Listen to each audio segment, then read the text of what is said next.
यहोवा तुम्हारे मनोरथों को पूरा करेगा।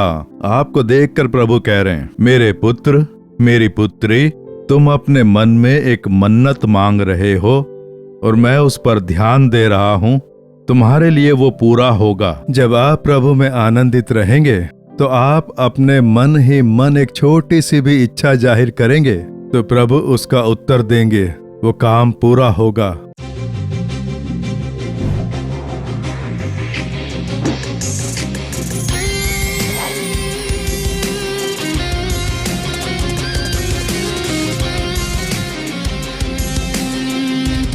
मेरे प्रिय मित्रों, यीशु मसीह के नाम से आपका हार्दिक स्वागत है। हम एक नए महीने में प्रवेश कर चुके हैं। प्रभु हमें इस महीने में कौन सा वचन दे रहे हैं, इस उम्मीद से आपके मन में एक उत्सुकता होगी और उस वचन को समझने के लिए आपकी बहुत इच्छा होगी, क्योंकि यीशु मसीह वचन देकर वचन से बदलते नहीं, वो वचन पूरा करने वाले परमेश्वर हैं। उस वचन को समझकर जब हम प्रभु से कुछ मांगते हैं तो प्रभु उसके लिए चमत्कार करते हैं। ऐसा अनेकों ने अपने जीवन में अनुभव किया है, इसलिए वो वचन पाने की बहुत ही अपेक्षा है। मैंने प्रभु के समूह में उसके लिए कई दिनों तक प्रार्थना की और पवित्र आत्मा ने मुझे जिस वचन के दर्शन दिलाए, वो वचन और परमेश्वर का सुसमाचार प्रचार करके मैं प्रार्थना करूंगा।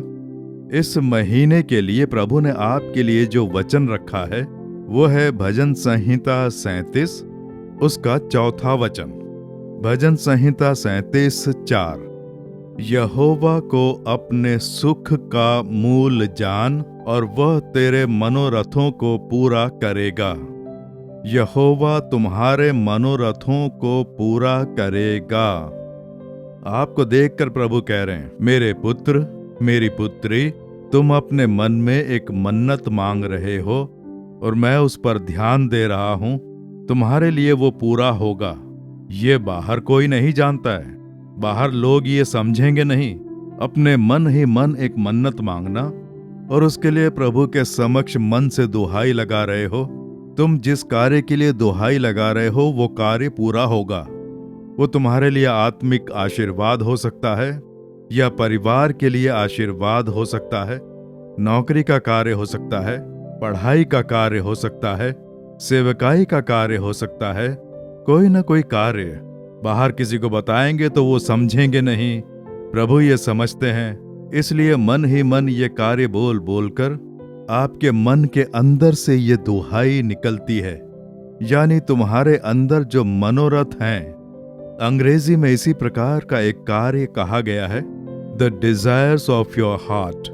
आपके मन की इच्छाएं, किसी कार्य की इच्छा करके ये कार्य मेरे जीवन में होना चाहिए, प्रभु ये करें, उसके लिए प्रार्थना करते हैं ना, वो तुम्हारे लिए पूरा होगा, ऐसा प्रभु कह रहे हैं। पवित्र शास्त्र में 1 शमूएल उसका 1 अध्याय जब आप पढ़ेंगे तो हन्ना नाम की एक स्त्री प्रभु के समूह में आती है और आकर प्रभु से प्रार्थना करती है।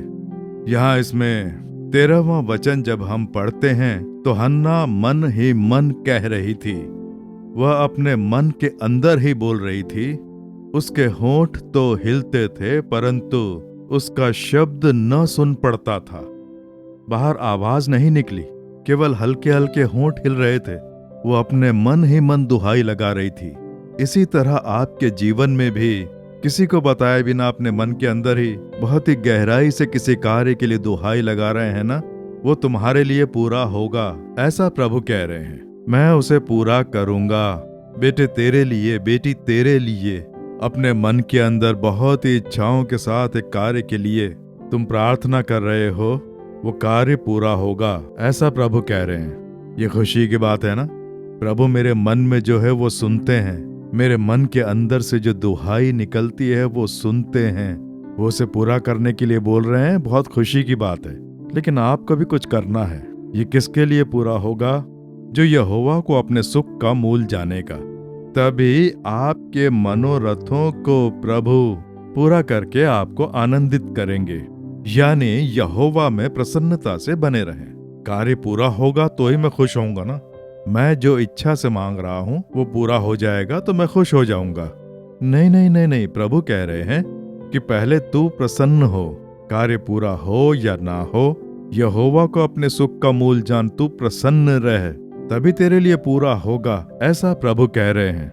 हम लोगों का जब भला होता है तब हम खुश होते हैं, एक अलग प्रसन्नता मिलती है। लेकिन प्रभु कह रहे हैं नहीं, पहले तू यहोवा में प्रसन्नता से रह, तब तेरे लिए पूरा करूंगा। ये क्या, ये तो बहुत ही अजीब है, ऐसा आप सोच रहे हैं? अजीब तो है। तो प्रभु के साथ हमेशा मग्न रहने के लिए आप स्वयं को समर्पित करें। फिलिपियो 4 अध्याय के 4 वचन में, प्रभु में सदा आनंदित रहो। मैं फिर कहता हूं, आनंदित रहो। Rejoice always in the Lord. प्रभु से बाहर रहने में आनंद नहीं मिलता, प्रभु के अंदर हमें आनंदित रहना है। यही है प्रभु की इच्छा। इस प्रकार यदि आप प्रभु में आनंदित रहेंगे तो प्रभु आपको देखकर आपके अंदर जो भी मनोरथ है वो उसे पूरा करेंगे। इसमें क्या खुशी मिलेगी, ऐसा आप सोच रहे हैं? मैं आपको 3 वचन बताता हूं, उनके अनुसार आपके जीवन में खुशी है या नहीं, इसकी जांच करें। सबसे पहले भजन संहिता 51 में उसके 12वें वचन में उद्धार का हर्ष इस प्रकार कहा गया है, यानी उद्धार पाने की खुशी। हमें उद्धार पाने के बाद जो खुशी मिलती है, क्या आपके अंदर उद्धार पाने की खुशी है? कईयों को प्रभु चमत्कार करते हैं तो खुशी मिलती है, कुछ भला हो जाए तो खुशी मिलती है, लेकिन उद्धार पाने की जो खुशी होती है वो बिल्कुल अलग है। उद्धार करने वाले यीशु मेरे मन में समा गए हैं, मेरे पाप क्षमा कर दिए हैं, वो मेरे संग मेरे मन में है। इस तरह की एक खुशी क्या आपके अंदर है? यीशु को बाहर से देखकर ही आप खुश होते हैं, उनके बारे में जानते हैं, उनके बारे में प्रचार करते हैं, प्रार्थना करने पर चमत्कार करते हैं, लेकिन क्या आपके मन में वो वास करते हैं? वही है उद्धार का हर्ष। अब जब मैं 14 साल की उम्र में बीमार होकर मरने के लिए बिस्तर पर पड़ा था तो मेरे परिवार की सुख शांति छिन गई थी, परेशान थे। मैं भी खुश नहीं था, हंस नहीं सकता था, मुस्कुरा नहीं सकता था। मेरे कारण पूरे परिवार ने सुख शांति खो दी थी। उसके बाद प्रभु यीशु ने मुझसे भेंट की और मुझे चंगा किया। लंगड़ा था, चलने लग गया, मैं मरने के लिए बिस्तर पे था, वो बदल गया, मैं ठीक हो गया और खुश रहने लगा। सोचा था मैं मर जाऊंगा, यीशु ने मेरे प्राण बचाए। हमने सोचा हमारे घर में एक मृत्यु होगी, लेकिन यीशु ने अद्भुत चंगाई दी और पूरा परिवार बहुत खुश हो गया। ये जो खुशी है ये भलाई पाने के बाद मिलती है। क्या ये सदा रहती है? सदा नहीं रहती है। अगली कोई समस्या आएगी तो ये प्रसन्नता बाधित हो जाएगी, फिर कोई बीमारी आ गई तो उससे ये खुशी फिर से छिन जाएगी। लेकिन उद्धार पाने की जो प्रसन्नता है, चाहे कुछ भी हो जाए, कैसी भी समस्या आने की परिस्थिति क्यों ना हो, उस प्रसन्नता को कुछ नहीं होगा, क्योंकि ये प्रसन्नता मसीह में रहने की है, यहोवा के साथ मिलकर रहने की प्रसन्नता। ये सब मैं नहीं जानता था। चंगाई पाने के 3 साल बाद तक मैं भक्ति करता था, बाइबल पढ़ता, प्रार्थना करता, रविवार के दिन चर्च जाता, ये सब करता, बाकी समय अपनी इच्छा अनुसार जीवन जीता। मैं पहले जैसा ही था, बस मेरा नाम बदल गया, मेरे जाने का जो मंदिर था वो बदल गया, बाकी जीवन में कोई बदलाव नहीं आया। घमंड, ईर्ष्या, गुस्सा, चिढ़ना, लोगों से नफरत करना, ये सब वैसा का वैसा ही था। इसीलिए सचमुच की संतुष्टि नहीं थी। चर्च में जाके प्रार्थना करने से एक यीशु पर लगाव था, क्योंकि उन्होंने मुझे ठीक किया था ना। ऐसे ही 3 साल बीत गए, प्रभु का मेरे साथ कोई लगाव नहीं था। मैंने कुछ जवान लड़कों की गवाहियां देखी, उनके अनुभवों को सुना, उनके एक्सपीरियंस, यीशु ने कैसे पाप क्षमा करके संतुष्टि दी, ये सब बताया, पापों से छुटकारा दिलाया, पापों को उन्होंने क्षमा किया। तब मैंने सोचा कि ये संतुष्टि मेरे पास नहीं है, ये प्रसन्नता मुझ में नहीं है, ये अनुभव मेरे पास नहीं है। मैंने सोचा, तब प्रभु ने पवित्र शास्त्र के वचन के साथ मुझसे भेंट की। यशायाह 59वें अध्याय के पहले 2 वचन, उद्धार करने के लिए मैं तैयार हूँ, तुझसे बात करने के लिए मैं तैयार हूँ, लेकिन तेरे पाप रुकावट डाल रहे हैं। इसका मतलब ये जो पाप हैं, ये मुझे मिलने वाली संतुष्टि को रोक रहे हैं, परमेश्वर के साथ मेरे संपर्क को रोक रहे हैं। ये पवित्र आत्मा ने जब आभास कराया तो वो सही करने के बाद ही यीशु के साथ हम कनेक्ट हो सकते हैं, तो वो सचमुच की संतुष्टि और उद्धार का हर्ष हमें दे पाएंगे। ये बात मैं समझ पाया। जो पाप इसमें बाधा डाल रहे थे उन्हें दूर करके मैंने प्रार्थना की।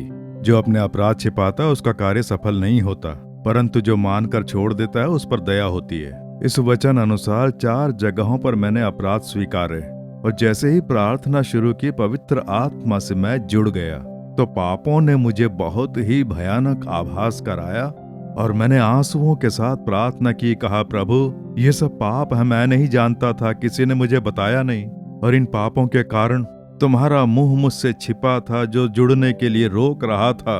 ओहो, ये पाप मुझे नहीं चाहिए, मुझे क्षमा करो। अपने लहू से धो बोलकर प्रभु के समक्ष बहुत देर तक रोया। रात भर मैं छत पर घुटनों पर खड़े रहकर रो रो कर प्रार्थना करता रहा, ऊपर आकाश देखता रहा। सुबह भोर में 4 बजे प्रभु ने मुझसे बात की, पुत्र तेरे पाप मैंने क्षमा कर दिए। पुत्र कहकर पुकारने की वो आवाज, उसने मेरा जीवन पूरी तरह से बदल दिया।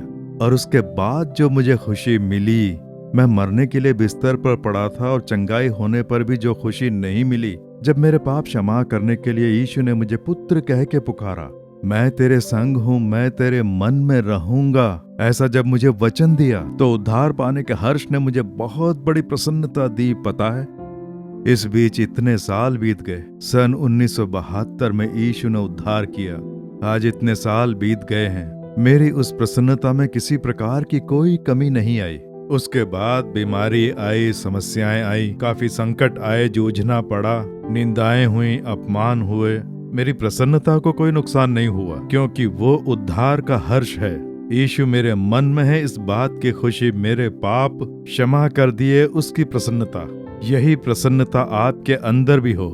क्या आप में है? अगर नहीं है तो आज ही ये प्रसन्नता प्राप्त करें। ये प्रसन्नता जो मन के अंदर पैदा होती है, उद्धार प्राप्त करने का हर्ष आपके मन में होना चाहिए। जब ये पालेंगे तो आपकी मनोरथों की पूर्ति हो पाएगी। इसलिए सबसे पहले आज ही उद्धार पाने का ये हर्ष, ये प्रसन्नता मुझे चाहिए प्रभु, इस प्रकार से कहें। दूसरी एक और जो प्रसन्नता है, रोमियो 14वां अध्याय उसके 17वें वचन में कहा गया है, वह आनंद जो पवित्र आत्मा से होता है, यानी पवित्र आत्मा से प्राप्त होने वाला आनंद। ऐसा हम देखते हैं उद्धार का हर्ष पवित्र आत्मा द्वारा पाप का आभास करके मेल मिलाप करने पर जो आनंद मिलता है। लेकिन इस आनंद से भी एक बड़ा आनंद जो है वो है पवित्र आत्मा द्वारा मिलने वाला आनंद। मनुष्य इसके बारे में बता नहीं सकता है, इतना बड़ा आनंद। ये इतना बड़ा आनंद जो है, परमेश्वर जब हमें पवित्र आत्मा से भरते हैं तो हमारा मन प्रभु से भर जाता है, यीशु मसीह से भर जाता है। इसलिए 24 घंटे हम उनकी उपस्थिति का आभास कर सकते हैं। कहीं भी जाने पर यीशु मसीह हमारे संग हैं, ऐसा आभास कर सकते हैं। पवित्र आत्मा परमेश्वर की उपस्थिति का सदैव हमारे मन में वास कराता है। प्रभु के साथ हमारा कनेक्शन निरंतर उनसे बात करने के लिए उनकी अनुभूति करा के चलाता है ये पवित्र आत्मा। इसीलिए तो यीशु मसीह कहते हैं पवित्र आत्मा को पाएं, पवित्र आत्मा को पाएं। वो अपने चेलों पर भी पवित्र आत्मा पाने के लिए दबाव बनाया करते थे। इसलिए पवित्र आत्मा से भरने की अनुभूति यदि आप कर लेंगे तो आपके आनंद की सीमा नहीं रहेगी। ये जो आनंद है, हर परिस्थिति में, हर कार्य में आप आनंदित रहें। वैसे पवित्र आत्मा आप पर अनुग्रह कर रहा है, सामर्थ्य दे रहा है, ऐसा आप देखेंगे। एक मसीही मित्र, उसकी शादी हो गई, 2 बच्चे हैं, एक आनंद से भरा हुआ बहुत ही सुख परिवार।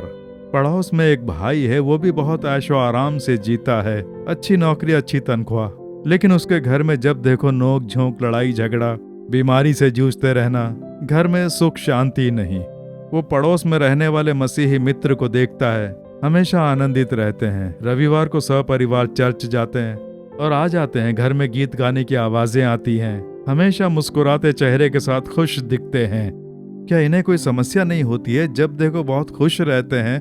इस प्रकार से वो सोचता है कोई समस्या क्यों नहीं, और वो पूछता है और कहता है कि आप हमेशा इतने खुश कैसे रहते हैं? यीशु हमारे संग हैं, वो हमारे संग रहते हैं और पवित्र आत्मा के द्वारा कभी भी हम उनका आभास कर सकते हैं। पवित्र आत्मा से भरकर प्रार्थना करते हैं, इसलिए हमेशा परमेश्वर की उपस्थिति में रहते हैं, इसलिए कोई भी समस्या हमारे पास नहीं आती है और हम आनंदित रहते हैं, पूरा परिवार खुश रहता है। और एक दिन देखिए, इसकी पत्नी अचानक बीमार होकर मर जाती है। तो इस घर में एक मृत्यु हो गई है, 2 बच्चे हैं, मृत्यु हो गई है, इसलिए मोहल्ला मायूस हो जाता है। कहते हैं इस घर में मौत हुई है। तो ये देखता है और कहता है हमेशा खुश रहते थे, यीशु मसीह खुश रखते हैं, पवित्र आत्मा से भरा हूं, ऐसा कह रहा था। अब ये क्या करता है देखता हूं। 2 दिन तक घर से कोई बाहर नहीं निकला, क्योंकि घर में सब दुखी थे, लोग हालचाल जानने के लिए आएंगे जाएंगे। और 2 दिन के बाद ये देख रहा था, और जब वो बाहर आए और आकर अपने बच्चों को स्कूल लेकर गए, और उनके चेहरे पर हमेशा दिखने वाली वही मुस्कुराहट थी। ये सोचने लगा ये कभी दुखी नहीं होगा क्या?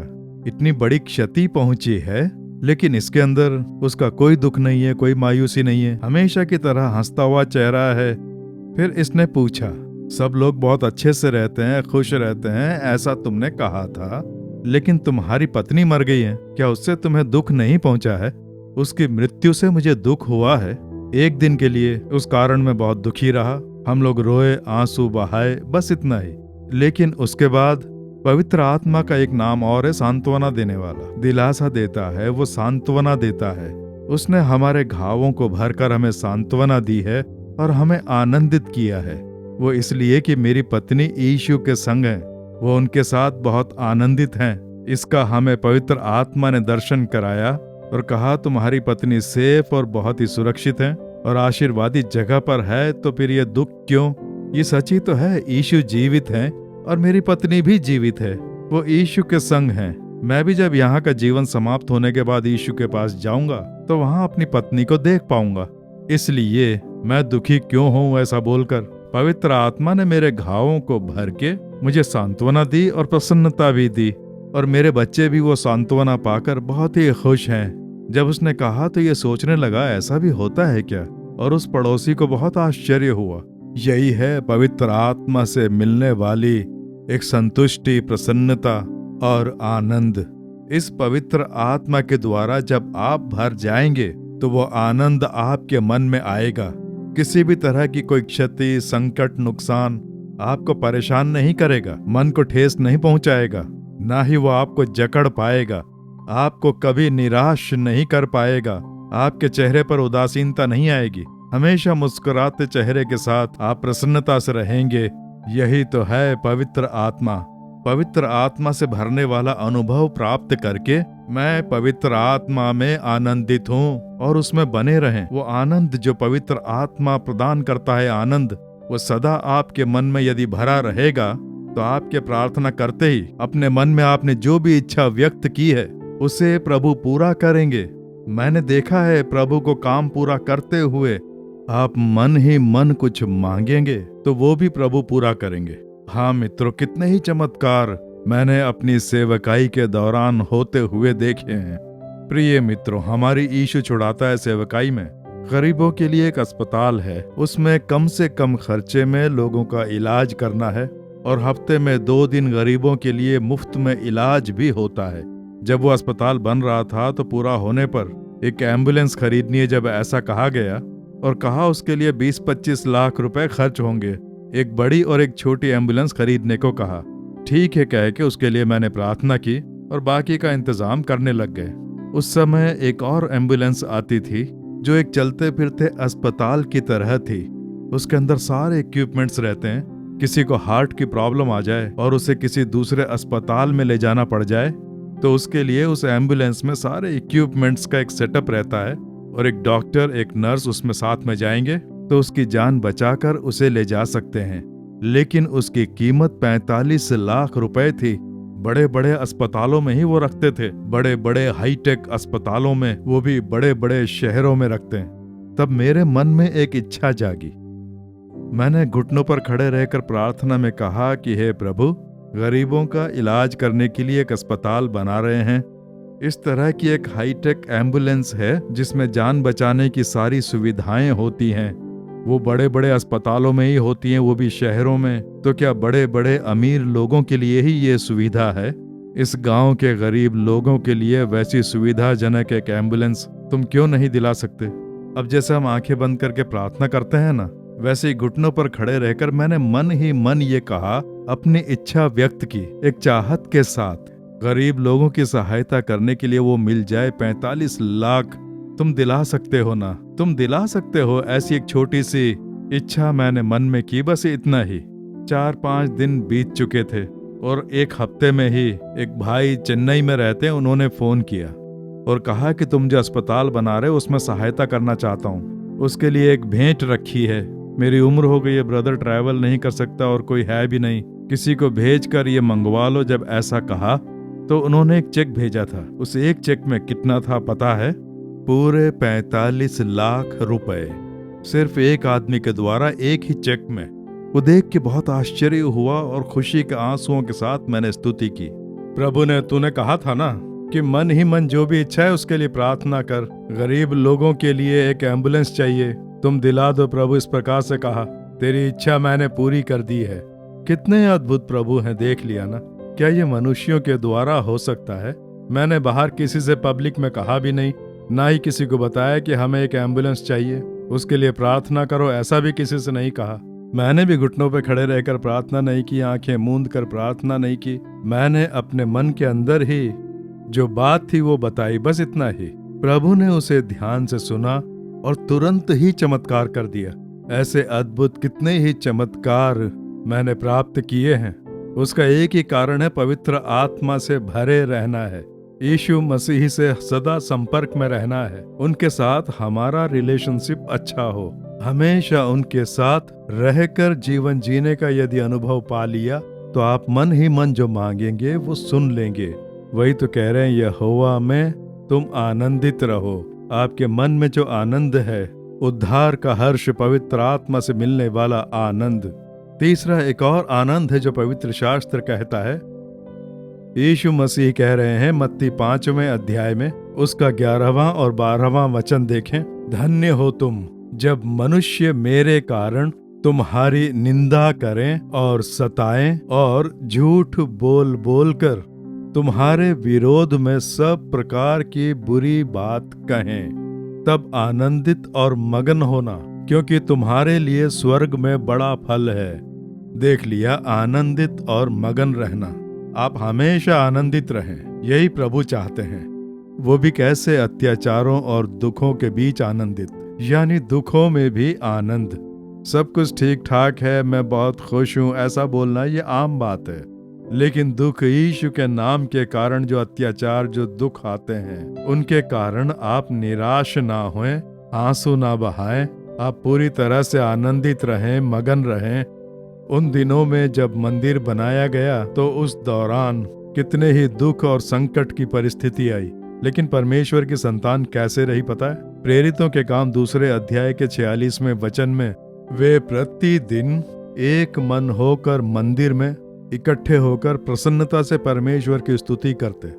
लोग सता रहे हैं, इतने अत्याचार हो रहे हैं, फिर भी उनसे हमें कुछ नहीं होगा। हम लोग यीशु में आनंदित हैं, उनके लिए गीत गाकर प्रसन्न रहते हैं। उपद्रवों में, अत्याचारों में आनंदित रहना, यीशु का नाम लेने से, सेवकाई करने से, उनकी महिमा करने से जो अत्याचार होते हैं उनमें हम आनंदित रहें। इसीलिए तो इधर उधर की बात करते हैं, ताने मारते हैं, अपमान करते हैं, निराश बैठकर इस तरह से सोशल मीडिया पर बोल रहे हैं। लेकिन वो खबर सुनकर मैं बहुत प्रसन्न हो जाता हूँ, क्योंकि प्रभु ने कहा तुम धन्य हो, तुम्हें आशीर्वाद मिला है। मेरे नाम के कारण यदि निंदाएं होती हैं, अपमान होते हैं, उसमें भी प्रसन्न रहो। क्यों ऐसी बातें बोल रहे हैं? मैंने क्या गलत किया है? मेरे बारे में झूठ बोल रहे हैं? ऐसा सोच सोचकर निराश होकर उदास न बैठें, उसमें भी आनंदित और मगन रहें। शुरुआत में मैंने दुख उठाए और बहुत रोया सेवकाई की शुरुआत में। तब प्रभु ने मुझसे भेंट की, क्रूस उठाए बिना मेरा अनुसरण नहीं कर सकते पुत्र। सेवकाई करनी है तो क्रूस उठाना होगा। क्रूस के दुखों को उठाए बिना सेवकाई नहीं कर सकते। मैंने भी पिता की योजना पूरी करने के लिए दुख, निंदाएं, अपमान, इन सब के बीच सेवकाई की। ये मुझे सिखाया, मुझे दुखों से मेल मिलाप कराया। निंदाएं, अपमान, दुख, झूठे आरोपों का संकट सामने आए, मैं प्रसन्नता से तुम्हारा अनुसरण करके सेवकाई करूंगा। मैंने कहा आप भी मेल मिलाप करके देखें, आप हमेशा आनंदित रहेंगे। मन में सदा प्रसन्नता, प्रभु के साथ जुड़े रहने का अनुभव आप में समाया रहेगा। शुरू के 100वें साल में जब कलीसियाओं को बहुत उपद्रव सहने पड़े, रोमापुरी में नीरो नाम का एक राजा था और वो राजा बहुत अजीब आदमी था। इंसानों पर अत्याचार ढाकर उन्हें मारने में उसे खुशी मिलती थी। क्रिश्चियनों को पूरी तरह से मिटाना है, ऐसी उसने कसम खाई। इसलिए यीशु के बारे में कोई जानता है और बोलेगा तो उसे मारकर पूरे परिवार का खून कर देगा। रोम सिटी में एक बहुत बड़ा स्टेडियम की तरह दिखने वाला बड़ा मैदान है, चारों तरफ से घिरा हुआ। उसमें 50-60 हजार लोग बैठ सकते हैं। बीच में एक मैदान है, खुली जगह है। वहां पर मसीही परिवार को लाकर बच्चे जो भी हैं सबको लाके, छोटे छोटे बच्चे जो गोद में है वैसे मसीहियों को, तुम यीशु को भूल जाओ नहीं तो शेर यहाँ आएगा तुम सबको खा जाएगा, ऐसा बोलकर एक भूखे शेर को वहां छोड़ दिया जाता है और शेर एक एक करके उनके ऊपर हमला करता है और शेर के गुर्राने से वहां बैठे लोग तालियां बजाने लगते हैं। ये शुरू के 100 सालों में हुआ था, लेकिन उन्हें वहां ले जाने के बाद किसी ने भी बचाओ बचाओ नहीं कहा, कोई रोना धोना नहीं। उन्होंने एक साथ मिलकर प्रभु की स्तुति करके प्रसन्नता से गीत गाए, बिल्कुल डरे नहीं, न चिल्लाए न आंसू बहाए, आनंदित होकर प्रभु की स्तुति की, प्रार्थना की। ये सब देखकर वहां के राजा को बुरी तरह से गुस्सा आ जाता है, क्यों इन मसीहियों को सताकर मैं दुखी नहीं कर पा रहा हूँ। तुरंत ही उनके एक मंत्री ने कहा कि उन्हें यीशु के ऊपर विश्वास है, हम इन्हें मार मार के अत्याचार करके घायल भी करेंगे। तो यीशु को भी भालों से गोदा गया। हमारे लिए अत्याचार सहे, घाव सहे, उनके लिए मार खाना, अत्याचार सहना ये सौभाग्य है। इस प्रसन्नता से वो स्तुति कर रहे हैं। उन लोगों को जान से मार देना, बहुत ही भयानक तरीके से सर काट देना। तो जब वहां ले जाते हैं, हमारे लिए यीशु क्रूस पर लहू बहाकर मरे, उनके लिए मरना हमारे लिए सौभाग्य है। उनके लिए मरेंगे तो हम स्वर्ग लोक में यीशु से मिलेंगे, ये प्रसन्नता से कहते हैं। उन्हें कोई डर नहीं लग रहा है, ना ही कोई दुख हो रहा है। चाहे कैसा भी अत्याचार करें, हमारे यीशु ने अत्याचार सहे हमारे लिए, हम भी यीशु के लिए अत्याचार सहेंगे, ये खुशी से बोलकर स्तुति करके गाते हैं। मेरे प्रिय मित्रों, ये मसीहियों के लिए गवाही है। तब उन्होंने बताया कि मसीही लोग सिर्फ एक बात से डरते हैं और वो है पाप।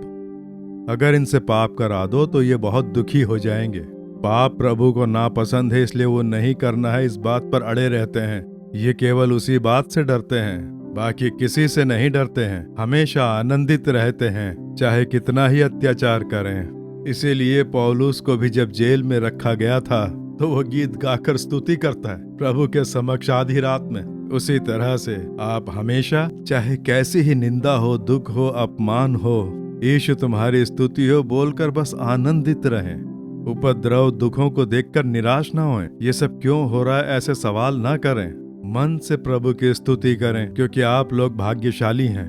ऐसे स्तुति करके जब आप प्रभु में आनंदित रहेंगे तो आप अपने मन ही मन एक छोटी सी भी इच्छा जाहिर करेंगे तो प्रभु उसका उत्तर देंगे। वो काम पूरा होगा, रुकावट वाले कार्य पूरे होंगे, चंगाई मिलेगी, छुटकारा मिलेगा और भलाई के कार्य होंगे। अब हम प्रार्थना करेंगे।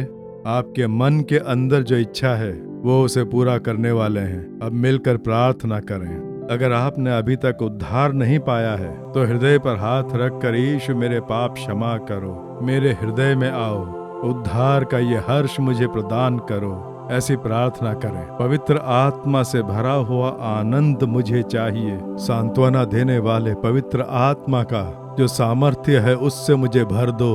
मैं हमेशा यीशु के साथ रहना चाहता हूँ, उनसे जुड़ के रहना चाहता हूँ। पवित्र आत्मा कृपा करके मुझे भर दो, इस प्रकार से कहें।